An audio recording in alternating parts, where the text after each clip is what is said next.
Antes de começar as notícias, eu gostaria de desejar um dia mais que abençoado e repleto do amor de Deus e falar para vocês, gente, que vocês não vão acreditar no que está acontecendo hoje em Brasília.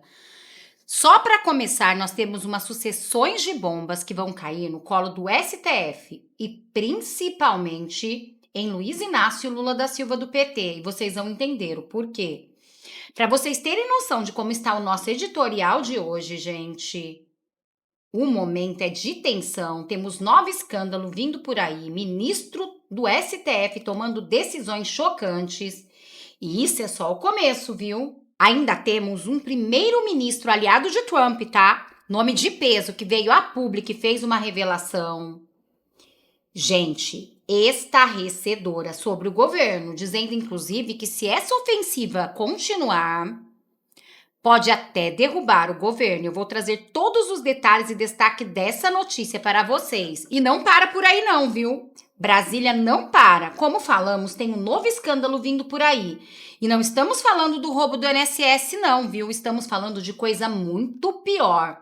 Um novo escândalo, gente, que pode explodir no colo de Lula, com valores astronômicos. Detalhe: dinheiro público, meu e seu, do povo trabalhador. É isso mesmo. E, gente, quando eu vi essa notícia, confesso para vocês que eu não acreditei. O ministro do STF acaba de tomar uma decisão revoltante. Sabe aquela decisão simplesmente estarrecedora? E olha que não estamos falando de Flávio Dino, nem de Alexandre de Moraes e nem Luiz Roberto Barroso não, viu?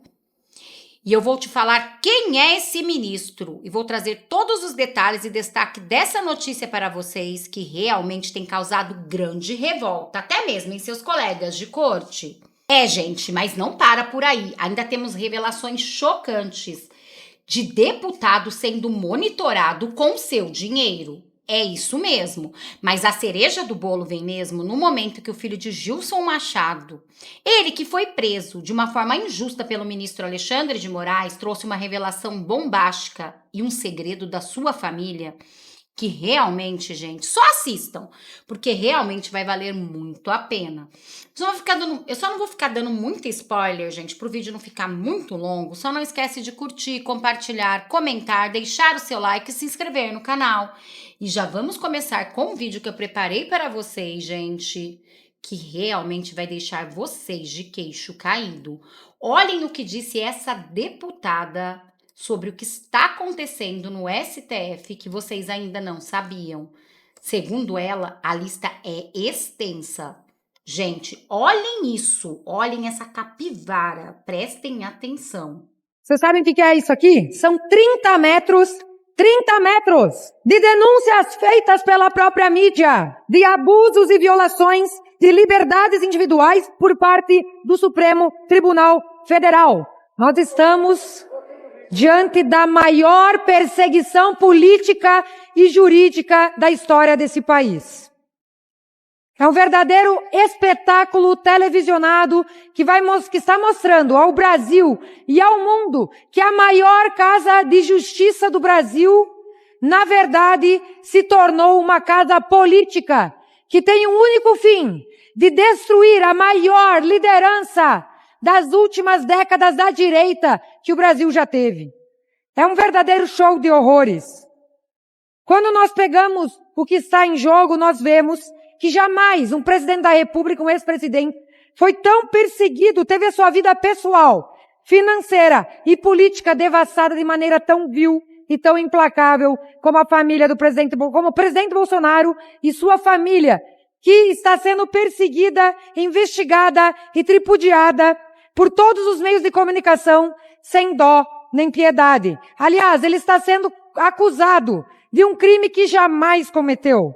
Logo após as eleições, inclusive, ele saiu do país porque seria melhor para todos, inclusive para o adversário, assumir a presidência, fazendo inclusive a transmissão do cargo do Exército e das Forças Armadas antes da transmissão, em dezembro ainda, antes do Lula assumir, justamente mostrando a pacificação do país. Aliás, é flagrante ver a parcialidade da turma que está julgando o caso. Nós temos Flávio Dino, Alexandre de Moraes, que são adversários declarados do presidente Bolsonaro. E o Zanin, ministro Zanin, que inclusive tinha declarado seu impedimento para julgar Bolsonaro e agora acha que está apto, sendo que ele foi advogado do adversário político de Bolsonaro na última eleição.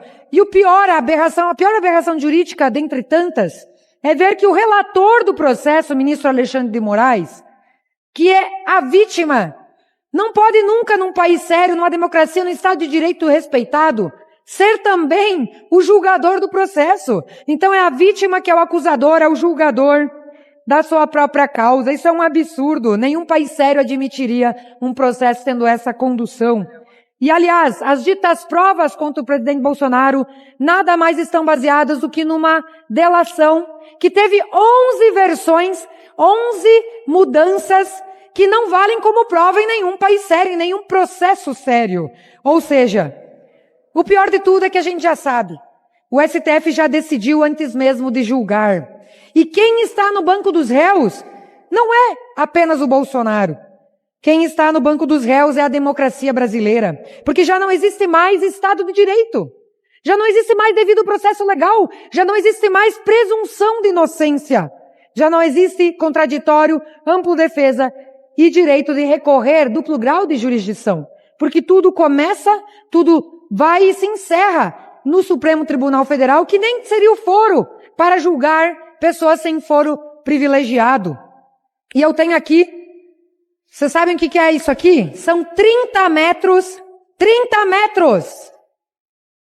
de denúncias feitas pela própria mídia, de abusos e violações de liberdades individuais. Isso aqui é mídia, isso aqui são 270 fatos, mais de 270 fatos de denúncias feitas pela própria mídia, de violações às liberdades individuais nos últimos anos por parte do Supremo Tribunal Federal, que já não é uma corte de justiça, mas é uma corte política, infelizmente. Então é preciso retomar a dignidade dessa casa.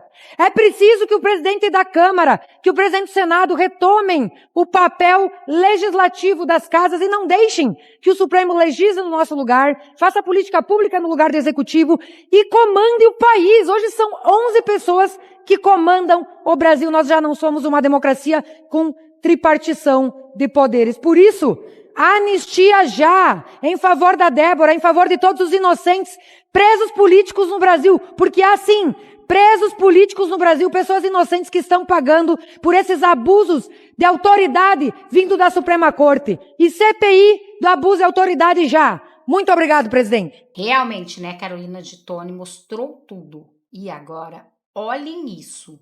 Gente, para quem achou que não ia dar em nada, Ana Paula Henkel diz que a inocência de Felipe Martins já está provada, independentemente da manutenção ou da delação de Mauro Cid.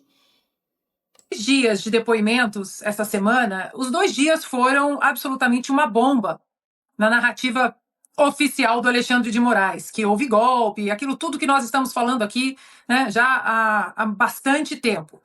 E tudo isso vem sendo sustentado através das delações de uma pessoa, Mauro Cid.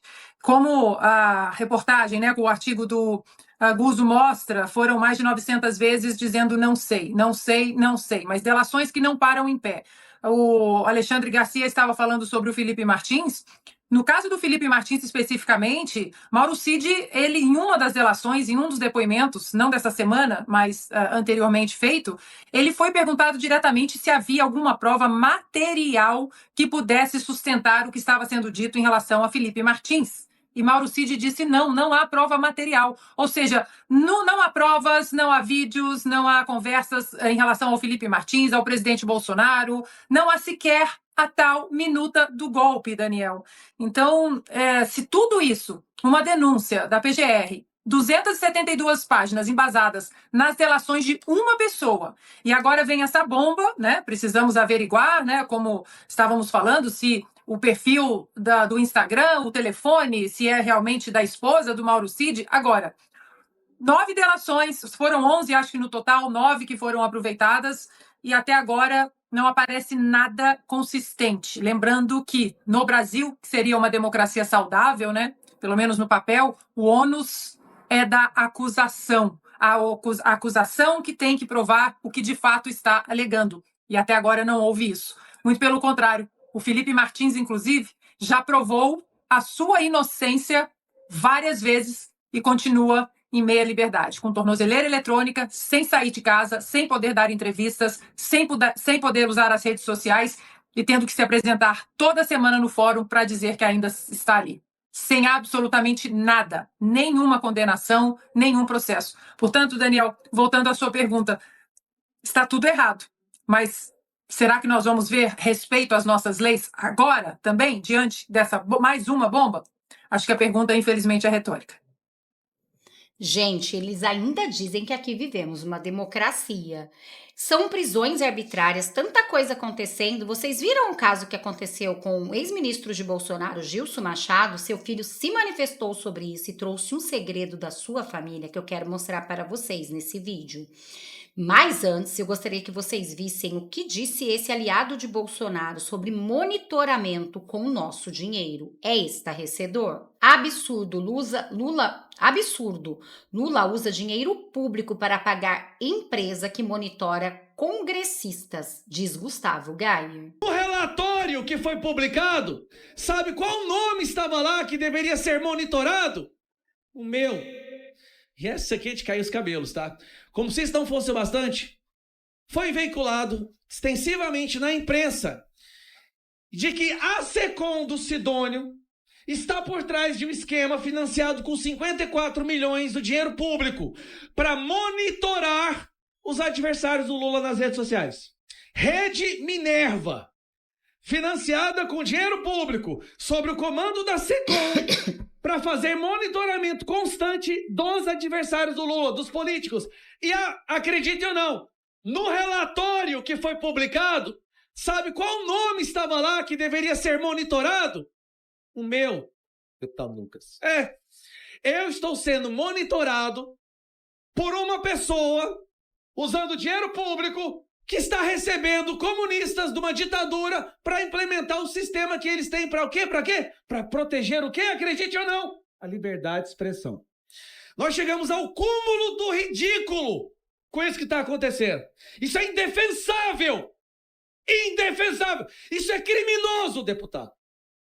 Hoje estão fazendo conosco, mas nós voltaremos ao poder e o senhor sabe disso. O governo está tão radioativo, está tão podre, que até os senhores que apoiam o Lula sabem disso. O próximo governo vai ser de direita. Vai ser o Bolsonaro ou quem o Bolsonaro escolher. Isso todos sabem, até quem odeia a gente já entendeu. Aí eu pergunto, se no próximo governo nós começássemos a fazer isso, os senhores aceitariam?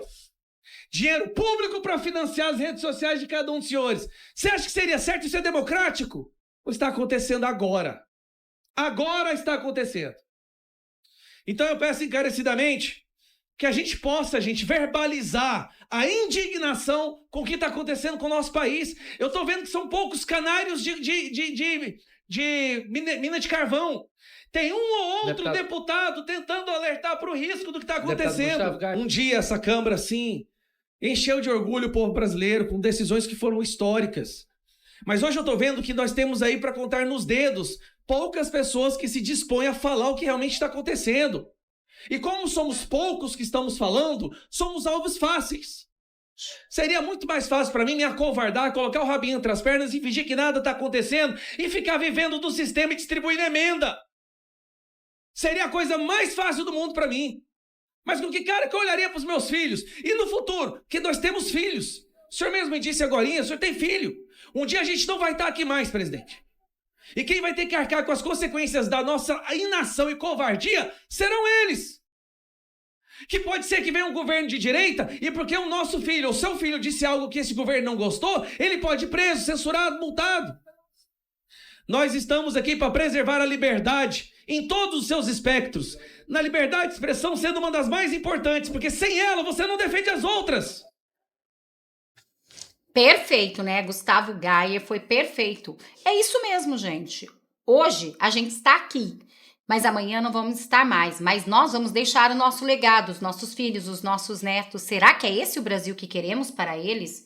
Um Brasil onde um filho vem fazer uma declaração desta maneira, explicando que seu pai É um homem digno, íntegro, e passou por essa situação por causa que o ministro Alexandre de Moraes simplesmente nem averigou, já foi mandando prender só porque Gilson Machado é um nome fortíssimo da direita para senador lá do Nordeste. Esse é o maior medo deles, porque eles sabem que se Bolsonaro tiver com a metade do Senado e metade da Câmara, ele muda esse país. E já foi bem claro dito, aqueles que forem apoiados por Bolsonaro vão ter que defender as pautas da direita, entre elas anistia e impeachment de ministros do STF. E agora, olhem, gente, tentem não se emocionar.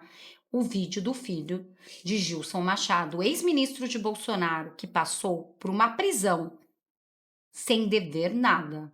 Hoje eu acho que eu vou falar aqui o discurso mais importante que eu vou falar na minha história como vereador do Recife. Hoje eu não vou falar como vereador, não. Hoje eu vou falar como filho. Um filho que teve seu pai arrancado de casa na sexta-feira de manhã. Meu pai foi preso, vereadores.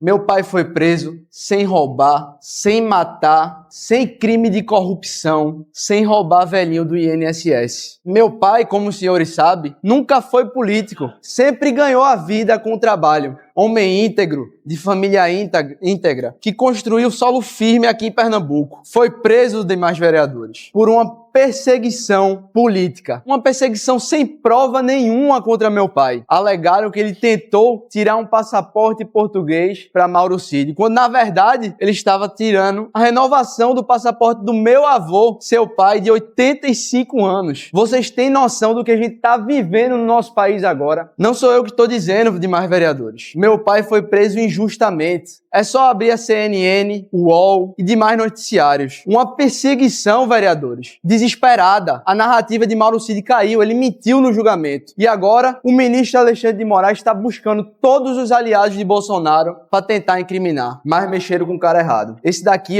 é um homem íntegro, de bem, que é reconhecido pelo seu trabalho não só no Brasil, mas mundo afora. A realidade, vereadores, é que a gente tem esse texto aqui, mas eu poderia jogar a Constituição. É isso que o ministro Alexandre de Moraes faz no nosso país. Ele pega a Constituição brasileira e rasga. Ele hoje está se achando o ditador do Brasil, demais vereadores. E eu, como filho, como quem está sofrendo com as decisões do ministro Alexandre de Moraes, fico muito triste, porque o ministro ele esquece que atrás dessa prisão ilegal do meu pai tem meu avô, homem de bem de 85 anos, vereadores, que acabou de perder sua esposa, mãe de meu pai, tem nem um ano. Imaginem como meu avô ficou ao saber dessa notícia. Atrás do meu pai, vereadores, tem minha mãe, sua esposa, que está lutando contra uma depressão profunda há mais de 2 anos pelas perseguições que ela havia do ministro Alexandre de Moraes. Todos os aliados, seus amigos, estavam sendo presos e ela estava com medo que esse dia chegasse no meu pai. E chegou, demais vereadores. Eu não sei se os senhores sabem, mas eu, filho de doutora Sarita, já tive que socorrer minha mãe por causa da depressão.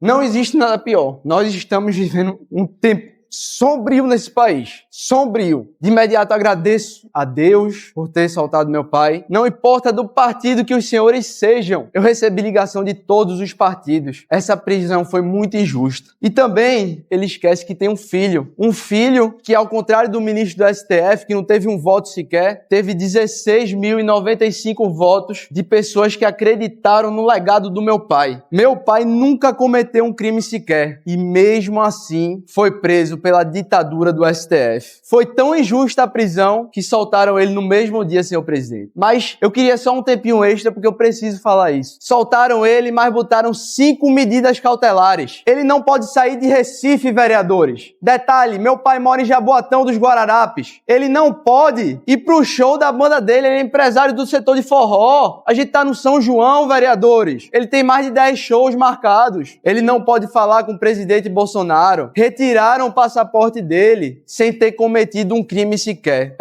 Para Alexandre de Moraes, primeiro se prende, depois se investiga. E até hoje, vereadores, eu não tive acesso ao processo de prisão do meu pai. O advogado não teve acesso ao processo de prisão do meu pai. Vocês têm noção do que é isso? Agora pegaram o celular dele, pegaram o passaporte, e como ele não teve acesso, podem estar plantando provas contra ele. Vocês concordam? Então, que tipo de país é esse? Obrigado pelo tempo, senhor presidente. Quero mais uma vez agradecer aos demais vereadores que me ligaram. Agradecer a todo mundo que que mandou mensagem, agradecer a Deus e dizer que na Bíblia tem 365 vezes a palavra não tenhas medo. E nós não vamos ter medo, porque o que não nos mata nos fortalece. E a gente vai sair dessa forte, Pai. E meu compromisso é com você, para lhe eleger senador da República em 2026 e combater esses atrocidades que o Supremo Federal está fazendo. Conte comigo.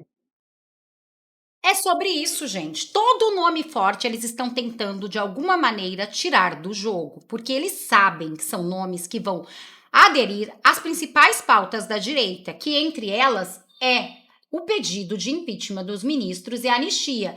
Vale lembrar que se vir a anistia, que eu acredito que vai vir e tenho fé em Deus, vocês já imaginaram, gente, quando esse povo puder abrir a boca de verdade e contar realmente o que aconteceu, quanta gente vai cair? E é esse o desespero deles. E agora, olhem esta notícia. MST acusa governo Lula de inflar dados de novos assentamentos e ministério nega. Olhem isso, que escândalo, gente. Sem Terra dizem que anúncios não têm tido repercussão concreta. Pasta afirma que está na meta e tem transparência inédita. Líderes do MST, Movimento dos Trabalhadores Rurais Sem Terra, acusa a gestão do ministro Paulo Teixeira, Desenvolvimento Agrário, de inflar estatística de novos assentamentos e afirmam que os dados divulgados pelo governo Lula do PT não refletem a realidade vivida pelos camponeses. Como mostrou Folha, a cúpula do MST decidiu romper o diálogo com o ministro Teixeira e pede a sua substituição. O movimento discute intensificar ações para criticar a administração petista. Gente, todos pulando do barco. E agora olhem esta notícia internacional. O primeiro-ministro de Israel, Benjamin Netanyahu, declarou neste domingo que uma possível mudança do regime no Irã certamente pode ser desdobramento da atual ofensiva militar conduzida por seu país. Aspas, o regime iraniano é extremamente frágil, disse ele em entrevista à emissora americana Fox News, por videochamada. Durante a entrevista, o premier também confirmou a morte do chefe da inteligência da Guarda Revolucionária do Irã, Mohammad Kazemi, e de seu vice Hassan Mohaqqaqi, em Teherã. Momentos atrás, pegamos o chefe da inteligência e seu vice em Teherã, porque agora nossos pilotos estão sobrevoando os céus da cidade. Estamos atacando instalações militares e nucleares. Fecham aspas, declarou Netanyahu à Fox News. Netanyahu acusou o Irã de agir de forma distinta de Israel. Aspas, ao contrário do Estado judeu, afirmou ele, o regime iraniano está atacando e bombardeando civis. Eles são um regime terrorista. Não podemos permitir que o Irã tenha armas nucleares. Nossa inteligência mostra que eles pretendem dar essas armas a seus aliados, ou outis. Fecham aspas, analisou ele. Ainda na entrevista, o premier voltou a afirmar que Teherã desenvolvia um programa secreto para transformar urânio em armamento. Segundo ele, o serviço de inteligência israelense intensificaram que o Irã já possui material suficiente para produzir até 9 ogivas nucleares. Olhem que grave, gente. E agora, olhem esta notícia. Mais um escândalo no governo Lula, muito pior que o rombo do INSS. Como eu disse para vocês, com valores astronômicos. Olhem isso. Segundo o deputado Sótines Cavalcante, o TCU recebe nossa denúncia sobre escândalo de 3 bilhões em carteiras escolares. 3 bilhões.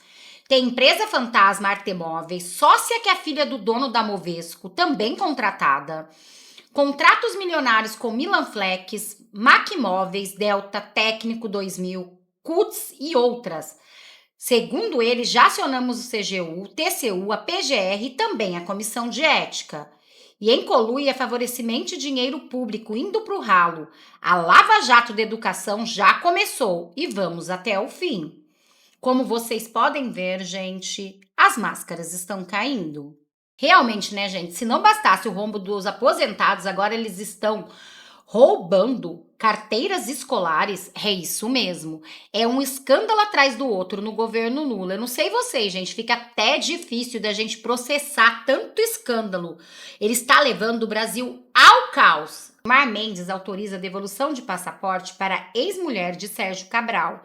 O ministro do STF considerou fiança de 100 mil desproporcional e suspendeu a exigência. O ministro Gilmar Mendes, do STF, autorizou a devolução do passaporte de Adriana Anselmo, ex-mulher de Sérgio Cabral. A justiça prendeu o documento quando Adriana recebeu uma condenação de 13 anos e 5 meses no âmbito da Operação Lava Jato. Os crimes pelos quais ela foi condenada foram lavagem de dinheiro e corrupção passiva, mas ela responde os processos em liberdade enquanto recorre da sentença. Cabral, que é ex-governador do Rio de Janeiro, recebeu uma pena de mais de 300 anos de prisão por uma série de crimes, entre eles organização criminosa, mas também está em liberdade. O STF já anulou 3 de suas condenações. Enquanto isso, nós estamos vendo os réus presos do 8 de janeiro pegando 14, 17 anos de prisão. Mulheres como Débora dos Santos, mulheres que precisam ficar com seus filhos, mas não estão. E Gilmar Mendes fazendo isso com a ex-mulher de Sérgio Cabral, que pegou 300 anos de prisão. É sobre isso, gente. É isso que, infelizmente, estamos vivendo no nosso Brasil. Bom, gente, eu vou ficando por aqui para o vídeo não ficar muito longo. Só não esquece de curtir, compartilhar, comentar, deixar o seu like e se inscrever no canal. Também deixa aqui o seu nome, de qual cidade vocês estão falando, para a gente se conhecer um pouco melhor. Para quem não me conhece, eu me chamo Renata e moro no interior de São Paulo, Taubaté. Muito obrigada a todos. Vamos continuar em oração por Bolsonaro e Israel. Eu agradeço a cada um de vocês, desejando um dia mais que abençoado e repleto do amor de Deus. Até nosso próximo encontro.